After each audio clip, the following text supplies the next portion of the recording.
she'll give perfect. Thank you, Julia. Sorry. And she'll give an overview of and some background into the Innovative Energy Solutions Program and the role of the program administrator, and I'll turn it over to her in a second. But I just wanted to offer some very brief comments to start out with. We're really excited about this program and what it offers. For those of you that have had the opportunity to look at the decision, not in the docket that's listed here, but 171203 REO5. This is really a fairly novel approach to trying to create an ecosystem, an innovative, an ecosystem of innovation in Connecticut to kind of de-risk innovation and testing pilots out in Connecticut, but also really importantly, trying to break the cycle of pilots and to make sure that we're actually focused on scaling solutions. So again, thank you so much for coming. And then one housekeeping note before I turn it over to Julia is just that if you weren't able to provide your notice of intent to bid yet, no worries. If you could just go to the PURA website with the RFP information and follow that and submit your notice of intent to bid after this bidders conference, that would be much appreciated. And with that, I'll turn it over to Julia to walk us through the presentation, which will take about 20 minutes, and then we're happy to answer questions on the presentation and the RFP afterwards. Great. Thank you so much, Director Ryer. So as he said, my name is Julia Dumaine. I'm the Supervisor of Strategy and Operations with PURA now. Really happy to be here. So this morning, I'm going to provide some background on the docket and an overview of the program design as was included in the final decision in docket 171203 REO5.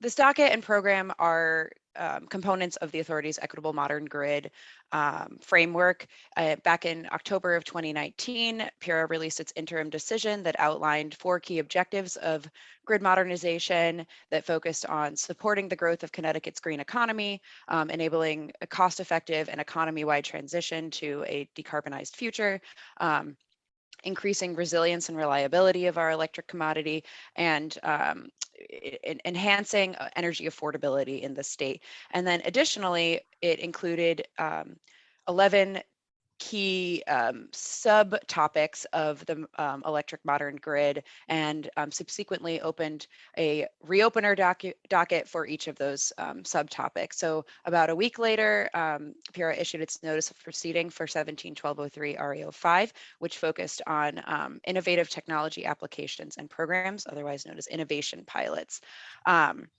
So the goal of this particular reopener was to, as Director Ryer said, create a structure or an ecosystem that could support the development of innovative technologies and programs in Connecticut, and find ones that would be beneficial to scale up. This was also based upon the lessons learned by the Electric Efficiency Partners Program that was originally designed to reduce demand for electricity based on the use of demand-side technologies. And then this program in REO5 would also create a cost-benefit analysis methodology to calculate the net benefits to ratepayers from these different innovative programs or technologies. So since then, the authority has filed multiple documents into the record that sort of help build out the program's framework. And I wanted to highlight 4 key ones that I think will be most beneficial to the selected program administrator, and also you all as you submit your proposals into this RFP. So first is the December 22nd, 2020 strategic vision, which really helped to outline PURA's vision for a regulatory sandbox or incubator. And then this also proposed the primary design objectives for this program and identified an inventory of best practices from other jurisdictions with similar programs in existence. Fast forward about a year and a half to March 30th of this year, PURA released its final decision into REO5, which formally established the Innovative Energy Solutions Program. As with other PURA decisions. It summarized stakeholder input and the authority's findings, and then outlined the next steps for the program.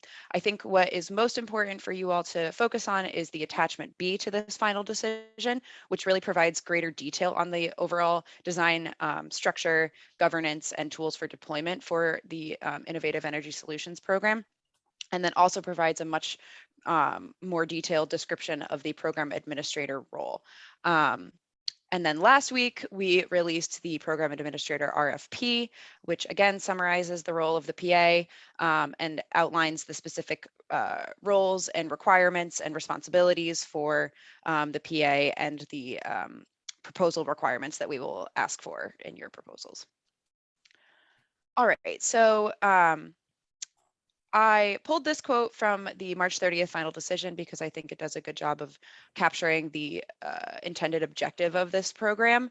And so as the quote here suggests, with the decision, the authority is really seeking to create an ecosystem or an incubator that balances the potential untapped benefits of innovation with risk mitigation and appropriate support services for those potential innovations to ultimately create scalable, high-value electric sector solutions. But this ecosystem or incubator will exist within a broader stakeholder ecosystem that is comprised of a diverse stakeholder engagement process with representation from innovation developers themselves, the electric distribution companies, PURA's sister agencies, DEEP, the Office of Consumer Counsel, and the Connecticut Green Bank, nonprofits in the environmental and equity sectors, academia, venture capitalists, et cetera. So this, it's a system within a system here to really ensure that we are capturing the most beneficial and scalable innovations. So to build a little bit more upon that stakeholder ecosystem structure, there's going to be an innovation advisory council that is comprised of both permanent and non-permanent or rotational members rather. First, PURA will be the co-chair with a rotational co-chair from one of the other membership categories, and the program administrator role will serve as the executive secretary to this council. Again, we have representation from the OCC, DEEP, innovators and venture capitalists, the electric distribution companies, environmental and equity NGOs, and academia. So this is really designed to help balance a variety of different perspectives for reviewing project proposals and conducting marketing and outreach so that we reach as large of a population of potential innovations as possible. So the incubator ecosystem here, it follows 5 core principles in identifying, selecting, evaluating, and scaling potential innovations. So first and foremost, we want to ensure that the program delivers benefits to all customer classes and segments that are cost effective and can help build out the green economy in Connecticut. It's essential that we have a transparent process that clearly communicates the objectives and goals of this program, and then how we're also making our decisions about which potential innovations are scaled. We want to have a diverse pool of innovations that address different gaps in existing programming, and then also just innovative customer-facing solutions that are really forward-thinking. Like Director Ryer said, the idea is that we want to make these innovations scalable and are able to break free of just that pilot phase and really become something that is beneficial to a wide set of customers and the grid. And then, of course, this is a cyclical and iterative program that will allow continuous learning and us to apply lessons learned from each cycle, and also create an opportunity for applicants to recycle their proposals after they've learned certain things and are able to apply those improvements. Okay, so the final decision and its attachment B outline a 4-phase process for each program cycle. that consist of increasingly stringent criteria that allow innovations to quote unquote fail fast. So this helps to mitigate ratepayer risk, because projects that do not demonstrate sufficient potential to scale can be retired, or like I was saying on the previous slide, recycled to implement improvements. So in phase one, this is our most flexible and open phase that asks for project innovators to submit basically simplified concept proposals for review. And this is, intended to capture a large pool of applicants with lots of ideas for us to review. Phase two is when a subgroup, the phase one applicants will be reviewed, and a subgroup of those applicants will be invited to submit more detailed proposals that will include information like an implementation plan, cost effectiveness estimates, estimated economic benefits, equity impacts, and other metrics that will need to be determined at that point. In phase three, again, these subgroup or the phase two applicants will be again evaluated at with a greater stringency of criteria, and they will be invited to actually, a subset of those projects will be invited to deploy their project on a pilot basis lasting about 12 to 18 months. And during this period, these innovators are asked to collect data and provide periodic progress reports to ensure and track how they are, whether they are meeting their intended outcomes. And then finally, in phase four, the phase three innovators will be asked to submit a final report on their performance and any lessons learned. And then the program administrator will use those reports to develop a report to PURA that will help the authority to decide on whether any of these phase three projects should be scaled up. So those are the four phases at a glance. Here is the kind of overall set of roles and responsibilities for the program administrator throughout each program cycle. So in general, the program administrator is to serve as a neutral third-party consultant and extension of staff to the authority. Like I said, part of this will involve serving as the executive secretary to the Innovation Advisory Council, which involves typical executive secretary duties like organizing the meeting, taking meeting minutes, facilitating PURA's engagement with the council, and then just general support services throughout the cycle. But then one other key or two other key roles that I want to highlight are the last two bullets there, which are the development of an online portal platform, which I'll talk more about on the next slide, and the development of a cost benefit analysis template for use by project innovators to measure their net benefits. Some specific responsibilities in each phase. In phase one, we will ask that the program administrator assist with marketing and outreach. This will also involve hosting innovation workshops, working with PURA to develop concept proposal review and selection schedule, coordinating, and then also coordinating any communications with the utilities or other docket participants.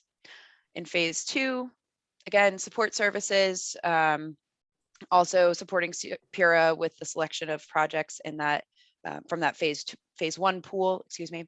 And then we may also ask that you help contribute to any post-decision communications with docket participants.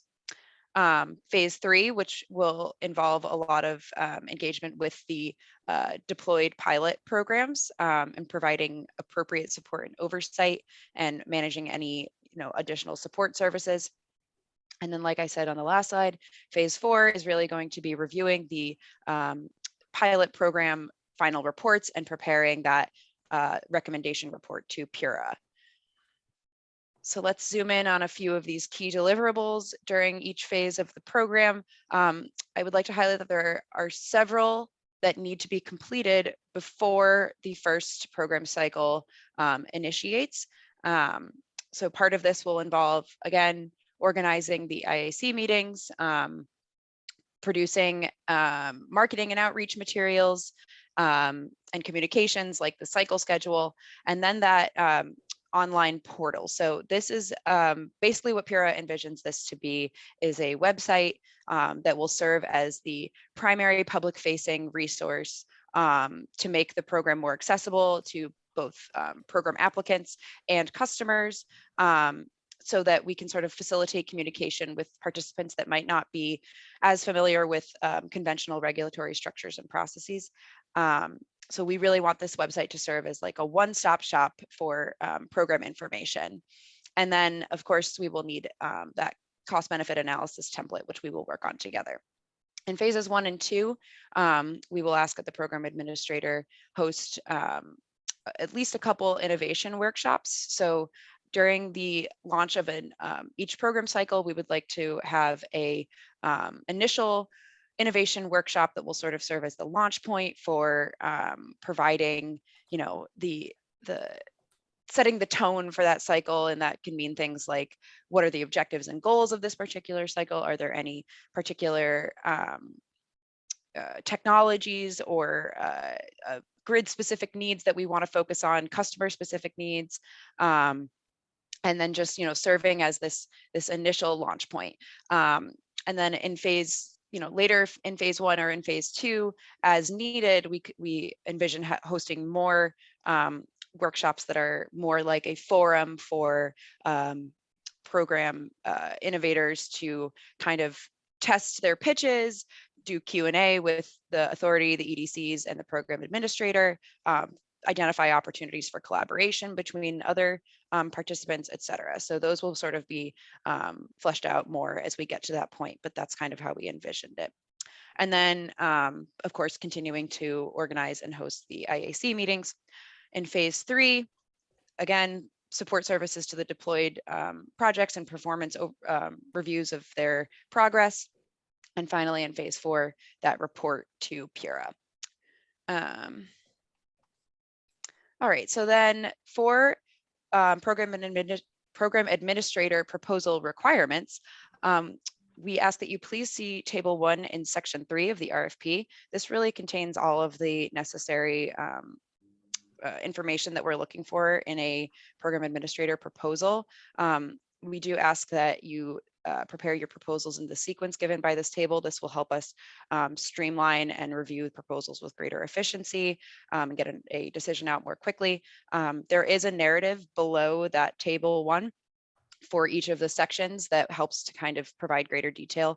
But I do recommend also reviewing attachment B for more information about some of the specifics. And then we also provided a cost estimate breakdown by annual proceeding template in section 3F of the RFP. So that will allow us to do, again, more streamlined analysis of different cost proposals. It is designed to be a template, so you can kind of add or remove rows or columns as needed, but it will just make things a little bit easier for us. But if you do have any questions about either of those sections, we do ask that you submit your questions to pura.rfp@ct.gov by May 12th. PURA is hoping to get responses out by May 20th for any clarifications that you need. And then we ask that you submit your proposals by May 27th, again, to that pura.rfp email. And we hope to have a program administrator selection by the end of June. And we will notify bidders via email. And then we will jump right into the pre-cycle deliverables that need to be completed before the cycle 1 launch in early 2023. The RFP is again linked here, but on that, I think it was my second or third slide with the various documents, that those are also hyperlinked for ease of access, but those are also all available online. All right, so with that, I think Director Ryer and I would like to open it to any questions that you all may have. Great, thanks, Julia. And then just one quick thing too, if you can go back to the last slide, we'll also put the responses to the RFP clarification questions on the RFP website as well. So that'll really be a one-stop shop for folks looking for information on the RFP.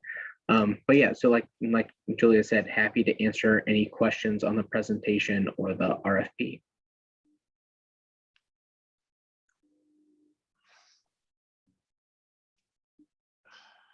Don't be shy.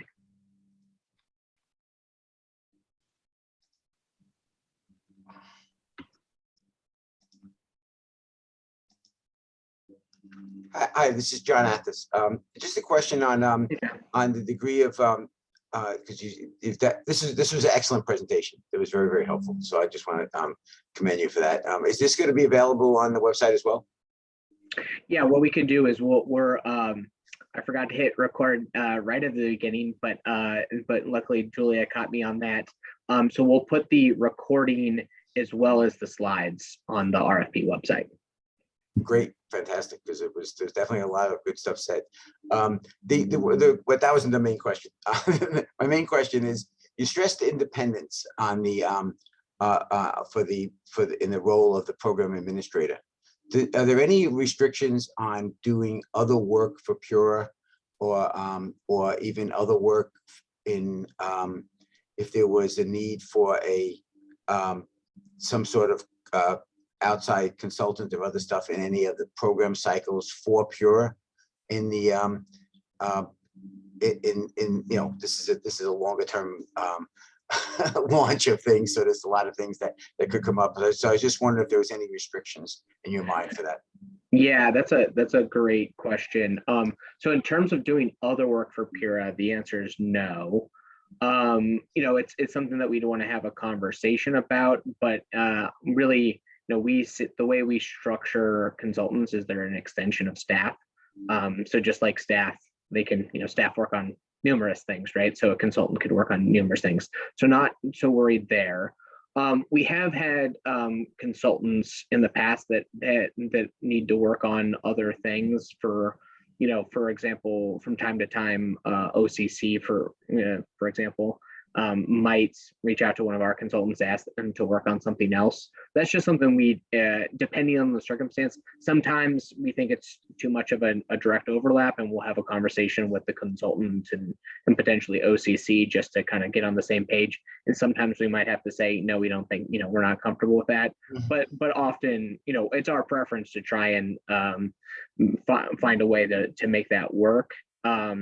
So it has worked out, and sometimes, and usually with those, we just make sure that the scope is very clear, and that there's no overlap or no conflicts of interest there. But yeah, so we've dealt with that in the past, and so it's certainly possible. But sometimes, to be clear, it's not possible to work with other stakeholders, and so we just would ask that we have that conversation ahead of time. But like I said, there's several circumstances I can think of that it's worked out. And then the last thing I'll say, this isn't a question you asked, but it is in the RFP.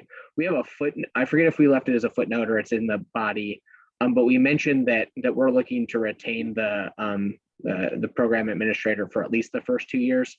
That wasn't necessarily to say that they wouldn't be if you submit a bid, that you wouldn't be the program administrator in perpetuity. Really what that's trying to do is an acknowledgement that starting up a program and administering it over the years 3, 4, and 5 and so on are just a little bit different.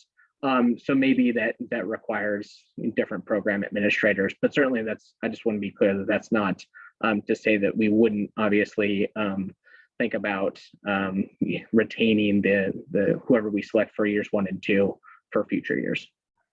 Great, that was really helpful, and I think that you definitely start off with some that helped me, that reminded me that you do consider most of your consultants extension of staff. And I know there's some jurisdictions where we've worked in where there's definitely a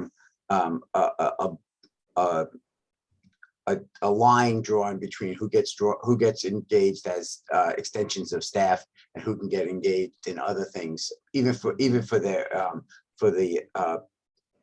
commissions and stuff. So this is helpful. That remind me that almost all the other RFPs you put out are also extensions of staff. So thanks a lot.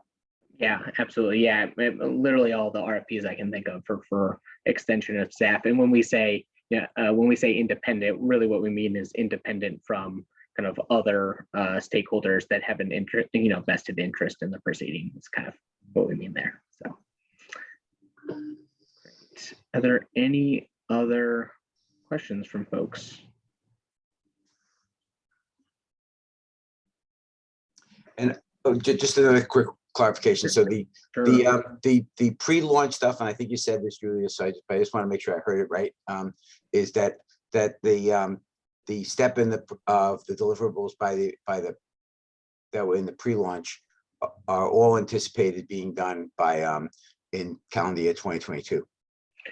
Yeah, I'll let Julia correct me if I'm wrong on that, or if there's certain ones that would go over into 2023.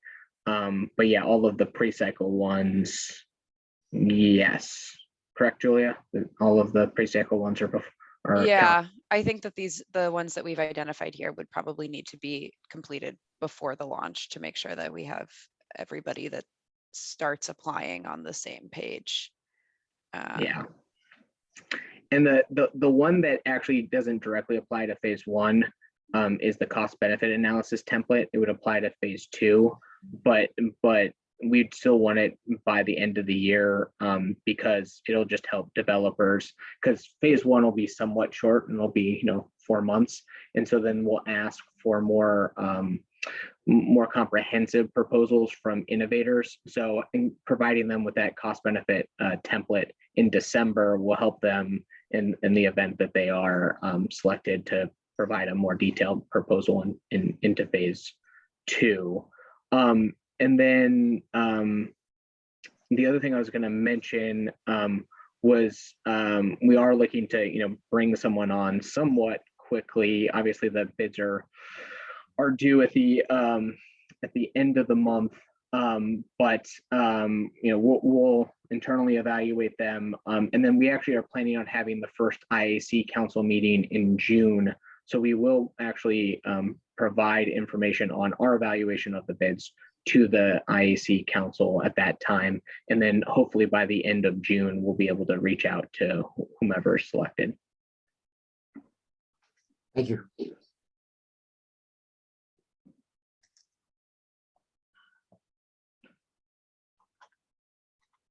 All right. Any other questions? A quick question. Do you have a maximum amount for the program administration budget? Yeah, great question. The maximum for year one in statute is 200,000. But that maximum is going to be an annual maximum. So it could be 200,000 for administering the program per year. The statute requires that PURA caps the budget at 200,000 per proceeding, and we envision having an annual proceeding for each program year. So it would, Exactly. while each proceeding may take probably 2 years over the course of the 4 phases, each annually it will start up a new proceeding for a new cycle. Yeah, exactly. Did that answer your question, Karen? Yes, it does. Great. All right. And that is in the RFP, just to be clear. It is there. All right, one last opportunity for questions. All right, well, thank you again to everyone for joining this morning. Like we said, we'll post this this recording as well as the slides to the RFP website. And I'll actually just put another link is in the slides. But if you're trying to find the slides on the website, that might not be most helpful. So I'll quickly put it here in the chat. Yeah, we thank you for your time and attention this morning, and look forward to reviewing everybody's bids. Thank you very much. Thanks, everyone. Have a good one.